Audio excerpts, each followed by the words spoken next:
Bismillahirrahmanirrahim. Assalamualaikum warahmatullahi wabarakatuh. Alhamdulillah wassalatu wassalamu ala Rasulillah wa ala alihi washabihi ajma'in. Qala rabbi shrah li sadri wa yassir li amri wa hlul 'uqdatam min lisani yafqahu qawli. Subhanaka la ilma lana illa ma 'allamtana innaka antal alimul hakim wa la hawla wa la quwwata illa billahil aliyyil azim. Amma ba'd. Alhamdulillah. Jadi pada malam ini kita akan tengok beberapa perkara dalam kitab Tajwid Qurani berkaitan dengan tajwid Al-Quran. Okey, bagi yang ada buku boleh buka buku, kalau tak pun tengok saja di hadapan yang di-share di skrin masing-masing. Baik.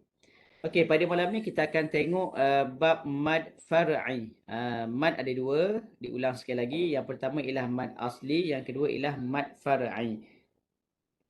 Mad asli merupakan kadar kebanyakannya dua harakat dan sememangnya dua harakat sahaja, itu nama dia mad asli. Kalau mad far'i cabang-cabang kepada mad, maka jumlah kadar madnya lebih daripada dua harakat. Boleh jadi 4, boleh jadi 2 juga, boleh jadi 5, boleh jadi 6 harakat. Baik. Sekarang kita tengok yang pertama ialah mad muttasil. Apa dia mad muttasil? Okey, mad muttasil. Kalau setengah buku dalam bahasa Melayu, nama dia ialah mad wajib muttasil. Mad wajib muttasil. Okey. Iaitu wujud hamzah selepas huruf mad dalam keadaan jelas pada satu kalimah. Tidak kira hamzah tersebut terletak pada pertengahan atau pengakhiran kalimah. Baik, ini ialah mad wajib muttasil. Okey, boleh jelas semua, boleh dengar jelas. Iaitu wujudnya huruf hamzah selepas huruf mad dalam keadaan jelas pada satu kalimah, dalam satu perkataan. Tidak kira hamzah tersebut terletak pada pertengahan atau pengakhiran kalimah. Cuba tengok hamzahnya. Ni hamzah duduk di hujung kalimah. Mana huruf mad? Ni dia alif. As-sama. Boleh Ataupun hamzah tu duduk di tengah kalimah. Ulaika. Maka perlu dibaca dengan panjang. Berapa kadarnya semua?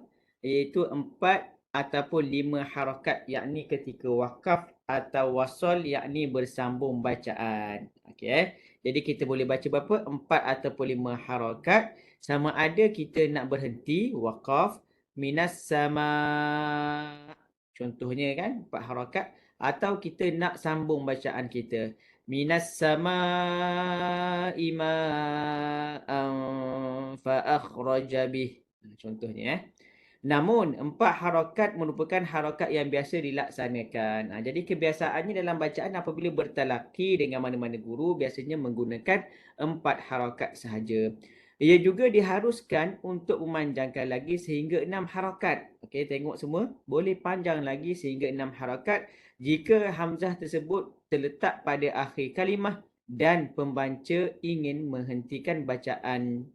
Sebagai contoh, as-sama yasha. Maksudnya kalau kita nak wakaf, maka kita boleh baca dengan 6 harakat. Okey, saya ulang sekali lagi. Kalau kita nak wakaf pada mad wajib muttasil, boleh dibaca sehingga 6 harakat. Jadi kalau kita tak nak wakaf, kita nak sambung.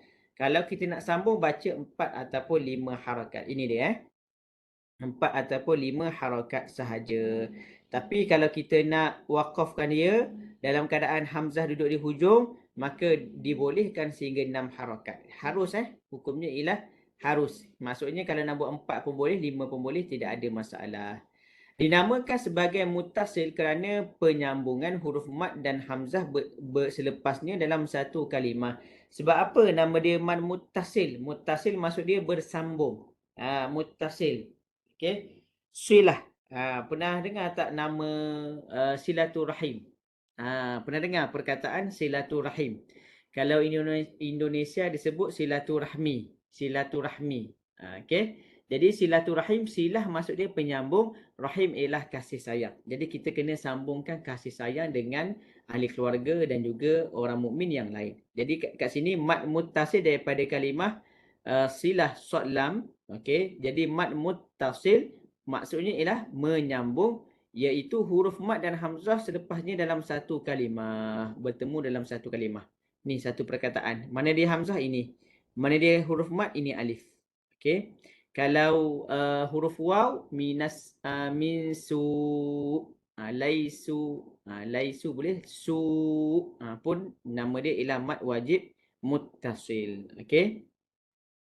Okey, hukumnya ialah wajib memanjangkannya melebihi 2 harakat di sisi semua ulama Al-Quran, namun terdapat perbezaan pendapat tentang kadar panjangnya, maka disebabkan itu dinamakan sebagai mad wajib muttasil. Jadi dikata ni justifikasi sebab apa nama dia mad wajib muttasil, kerana ia perlu panjang 2 harakat. Wajib untuk panjang lebih daripada 2 harakat di sisi semua ulama Al-Quran. Okey, namun berbeza pendapat tentang kadar panjangnya.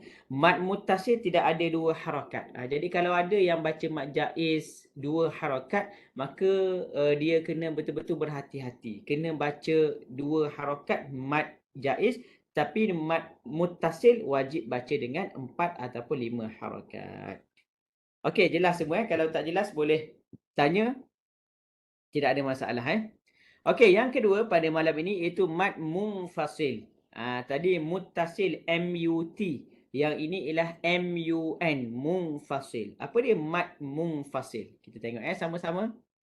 Okey, mad munfasil definisinya ialah wujud hamzah, wujud huruf hamzah selepas huruf mad dengan syarat ia dalam keadaan terpisah antara keduanya, di mana terjadinya huruf mad dalam kalimah pertama manakala hamzah terletak pada kalimah kedua. Okey, kita baca sekali lagi supaya kita faham apa dia mad munfasil ataupun mad jaiz munfasil. Iaitu wujudnya huruf hamzah selepas huruf mad dengan syarat ia dalam keadaan terpisah antara keduanya. Maksudnya ia kena duduk berasingan, di mana terjadinya huruf mad dalam kalimah pertama manakala hamzah terletak pada kalimah yang kedua. Contoh, bima unzila. Ni bima unzila. Berapa kalimah ini? 2. Bima dengan unzila. Bima unzila. Okey. Jadi bima, mana dia huruf mad? Ini alif ini. Ini alif ni kita panggil huruf mad. Mana hamzah? Ini dia hamzah. Baris di hadapan. Unzila. Bima unzila. Jadi apabila bima unzila, maka kita perlu baca dengan panjang. Dan juga nama dia ialah mad munfasil. Jadi kita tengoklah sebab apa nama dia munfasil. Okey, ada pembahagian pula. Mad munfasil terbahagi kepada 2. Okey, tengok semua. Yang ini mungkin ada yang ingat, ada yang tak ingat. Jadi cuba tengok betul-betul. Mad munfasil terbahagi kepada 2 bahagian. Yang pertama kita namakan sebagai mad munfasil hakiki, iaitu huruf mad dinyatakan dalam penulisan dan lafaz seperti qu anfusakum.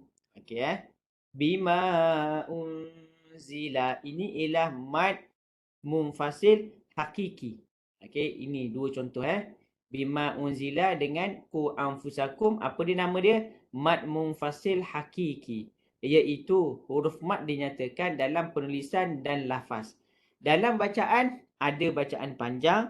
Dalam tulisan kita nampak berpisah antara keduanya. Antara apanya? Antara huruf mad dengan huruf hamzah. Nampak huruf mad ini? Okey, dengan huruf hamzah berpisah.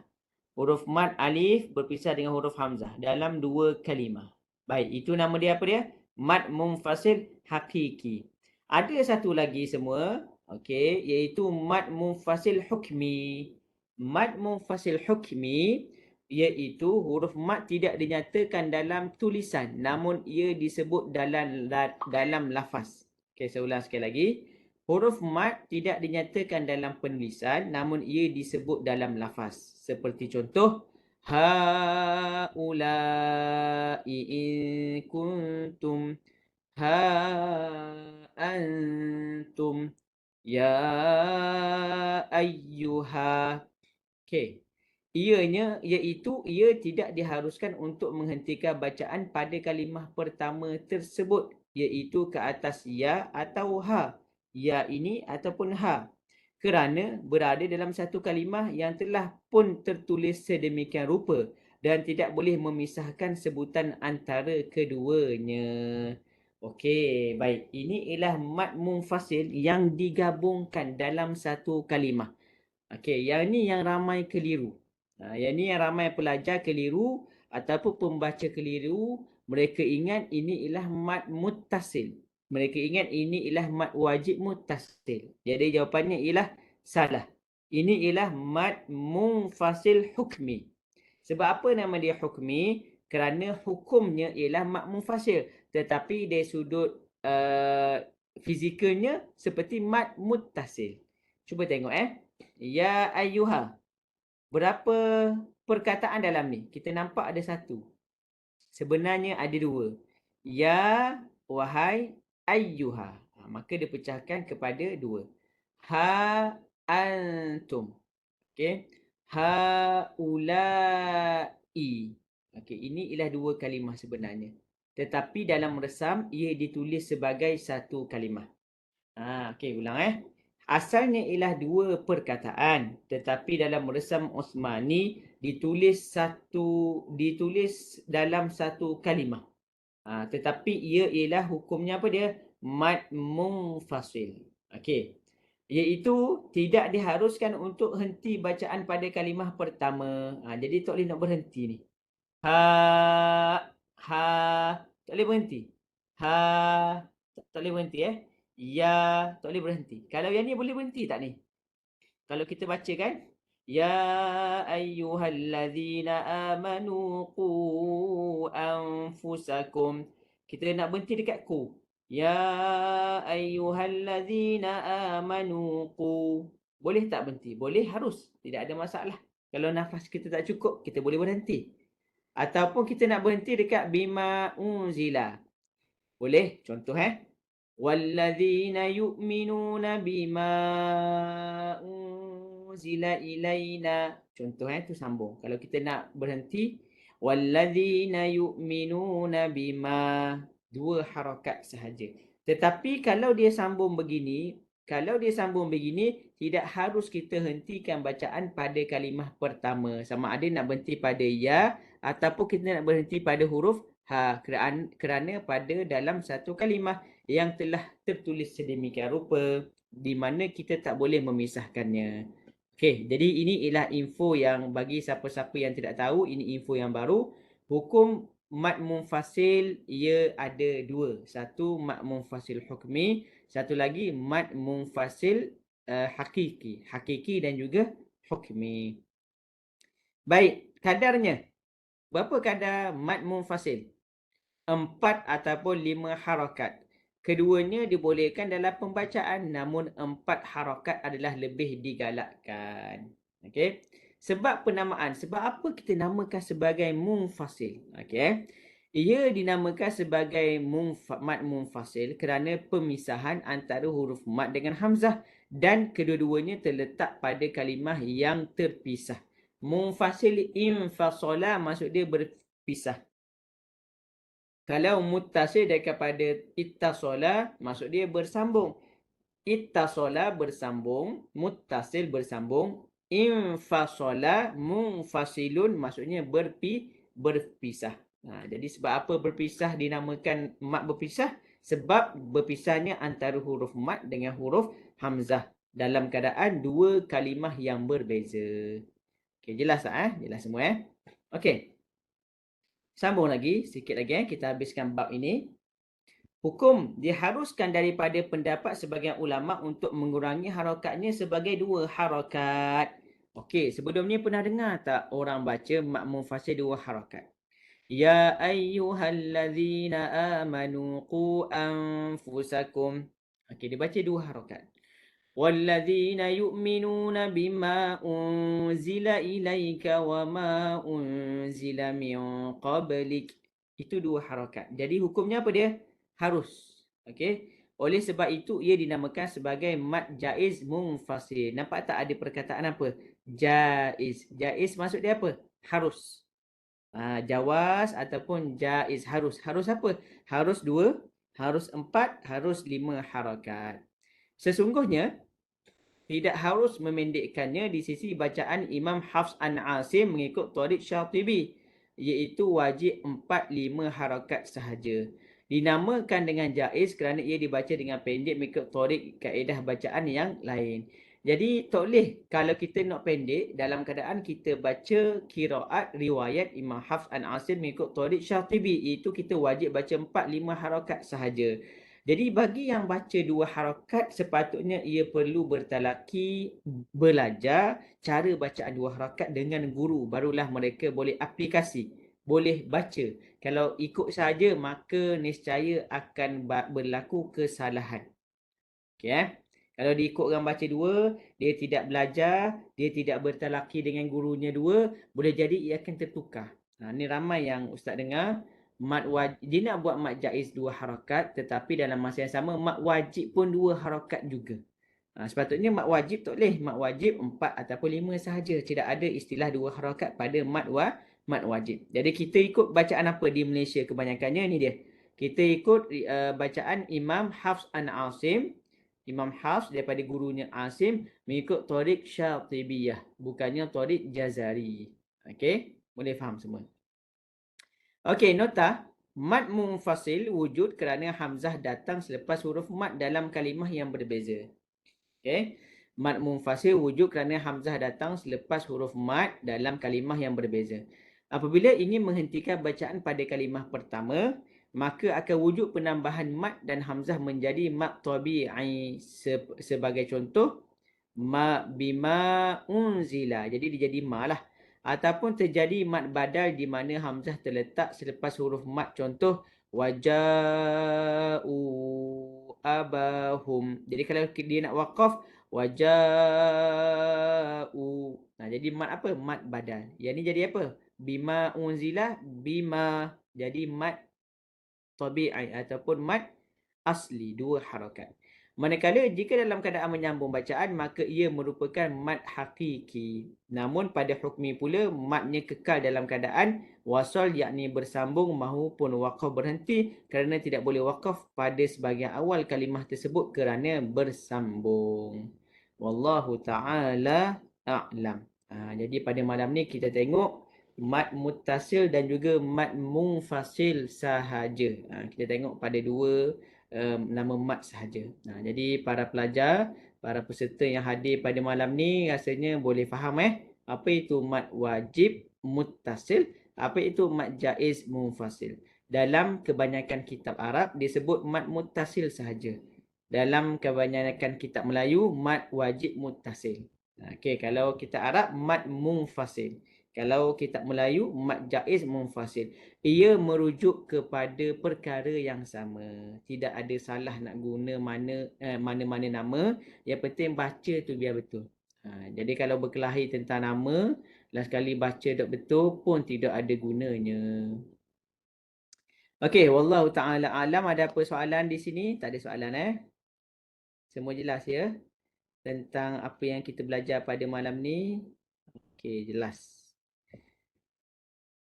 Okey, baik. Aina kata jelas nanti kalau baca, kalau dah tasmik dengan ustaz tak apa, kalau tak tasmik lagi kena bagi harakat yang betul lah. Okey, apabila tasmik dengan ustaz, kena particular.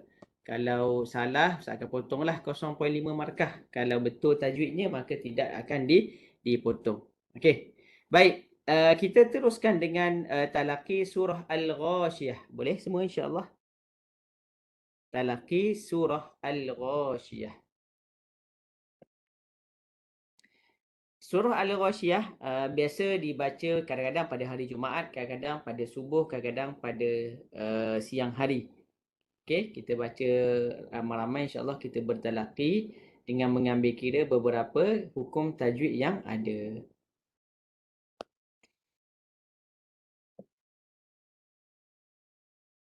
Okey, dah bersedia semua? Kalau dah bersedia boleh dengar dan juga ikut di tempat masing-masing. Okey, di rumah masing-masing. Kita bertalaqi surah Al-Ghashiyah. Pada 2 minggu lepas kita dah talaqi surah Al-Fajr. Hari ini kita bertalaqi surah Al-Ghashiyah. Jadi bagi yang tidak tahu di mana nak dengung, kat mana kita nak panjang pendek, jadi dalam Quran yang Ustaz share ini dia ada warna Warna ini memudahkan kita untuk kita baca dengan bertajwid. Jadi kalau seseorang tu dia payah nak baca dengan bertajwid, disyorkan untuk cari Quran yang berwarna. Pergi kedai, tanya sahaja Quran, cari sahaja Quran yang berwarna. Okey? Sebab kalau ia tidak dilatih daripada awal, maka bacaannya akan berkekalanlah tidak bertajwid, dan juga berkekalan dalam perkara yang tidak betul itu hukumnya berdosa. Okey semua, kita bertalaki insya-Allah أعوذ بالله من الشيطان الرجيم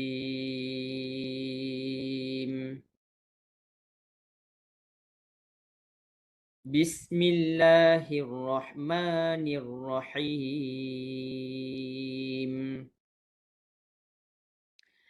هل أتاك حديث الغاشية وجوه يومئذ خاشعة عاملة ناصبة تصلى نارا حامية تسقى من عين آنية ليس لهم طعام إلا من ضريع لا يسمن ولا يغني من جوع وجوه يومئذ ناعمة لسعيها راضية في جنة عالية لا تسمع فيها لاغية فيها عين جارية فيها سرر مرفوعة وأكواب موضوعة ونمارق مصفوفة وزرابي مبثوثة أفلا ينظرون إلى الإبل كيف خلقت وإلى السماء كيف رفعت وإلى الجبال كيف نصبت وإلى الأرض كيف سطحت فذكر إنما أنت مذكر لست عليهم بمسيطر إلا من تولى وكفر فيعذبه الله العذاب الأكبر إن إلينا إيابهم ثم إن علينا حسابهم Sadaqallahul azim. Baik. Dalam bacaan tadi, cuba kita tengok ada tak mat wajib dan juga mat jaiz. Okey, jom kita tengok. Cuba tengok ayat ke-21. Ini mat apa ni? Innama anta. Ini ialah mat jaiz munfasil. Okey. Baca dengan 4 ataupun 5 harakat. Nama lebih spesifiknya mat jaiz munfasil hakiki. Okey, baik Jom tengok lagi, ada lagi tak? Mad. Okey, ini dia. Wa ilas samaa'i kaifa rufi'at as-sama'. Apa nama mad di sini? Mad wajib muttasil. Mad wajib muttasil. Huruf mad bertemu dengan huruf hamzah dalam satu kalimah. Ini huruf mad bertemu dengan hamzah dalam dua kalimah, dua perkataan. Akhir sekali pada malam ini, ilaina iyabahum. Apa hukumnya? Mad jaiz munfasil. Okey, mad jaiz munfasil, hamzah bertemu dengan huruf mat. Huruf mat bertemu dengan huruf hamzah dalam dua kalimah yang berbeza. Wallahu taala a'lam. Okey. Ada siapa-siapa yang nak cuba baca pada malam ini kalau ada? Ada Okey, kalau tak ada yang nak baca, insya-Allah kita akan bertemu pada minggu hadapan. Kalau cuba Ustaz boleh. Okey, baik. Insya-Allah boleh. Boleh teruskan insya-Allah. Bismillahirrahmanirrahim. Hal ataka hadithul ghashiyah. Wujuhun yawma izin khashi'ah. Amilatun nasibah. Tasla naran hamiyah. تسقى من عين آنية ليس لهم طعام إلا من ضريع لا يسمن ولا يغني من جوع وجوه يومئذ ناعمة لسعيها راضية في جنة عالية lastasma'u fiha laghiyah. Sekali lagi, ulang, boleh ulang? La tasma'u fiha laghiyah. Ya, betul. Fiha aynun jariyah. Fiha sururun marfu'ah. Wa akwabun mawdu'ah. ونمارق مصفوفة وزرابي مبثوثة أفلا ينظرون إلى الإبل كيف خلقت وإلى السماء كيف رفعت وإلى الجبال كيف نصبت وإلى الأرض كيف سطحت فذكر إنما أنت مذكر لست عليهم بمسيطر إلا من تولى وكفر فيعذبه الله العذاب الأكبر إن إلينا إيابهم ثم إن علينا حسابهم صدق الله العظيم. Sadaqallahul azim. Fatahallahu alaik. Polang bacaan yang baik. Ayat 11 tadi tersambung. Last tadi. La tasma'u tersambung tadi. Yes. Huruf yang lain tidak ada masalah, panjang pendek, cantik, dengung, makhraj sifat dan juga waqaf ibtidak tidak ada masalah. Terima kasih Puan Lang. Okey, itu sahaja pada malam ini. Kita akan bertemu pada malam-malam akan datang. Aku qouli hadza wa astaghfirullahal azim li wa lakum. Assalamualaikum warahmatullahi wabarakatuh. Waalaikumsalam warahmatullahi wabarakatuh.